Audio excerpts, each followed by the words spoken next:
Welcome back to the channel. Today I thought I would do a kind of review and overview, in my opinion, of the Knipex Cobra Pliers, since I unboxed them in January and the video actually did well. It did 116 views as of today. So that's good. It'll probably be more by the time you see this. So I thought I'd do the review of it now.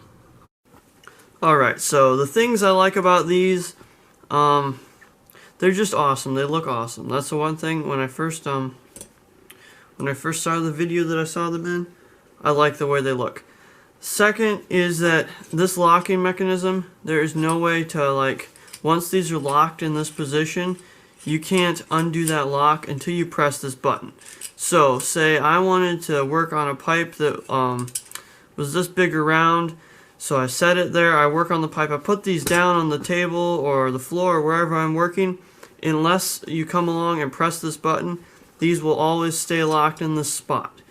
So if you take like other channel locks or pliers, they're locked, sure, right here, but as soon as you bend them past this point, you can slide it along. These, you can't do that. They're stuck. Once they're locked in that position, you're not moving them anywhere, which is nice. You can't, unless you're intending to, you really can't undo where you've set them to. I like the size. These are, I don't know what size these are. It probably has something to do with the number. I'll try and put the number in the description. But you can also get these in little tiny versions that are almost like this big. And they have them that size of these vice grips here. You can get a pair of Cobras. They're probably not called the Cobra. They might be, I don't know. In that exact same size. So that's awesome, is you can get them in all different sizes.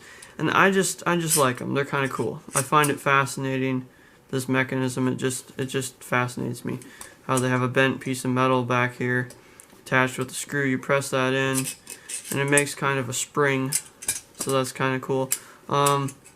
They're not spring loaded or anything, so they're just flappy. You can hold them closed and open however you want. They're really great, made in Germany. Awesome. That is it, guys. Thank you so much for watching this video. If you liked it, be sure to give it a big thumbs up and subscribe to the channel to see a lot more videos like this, mostly outdoor gear reviews and all of that great stuff. Be sure to share this video with your friends if you think they would like it, and share the channel with them as well. And we will see you on the next video.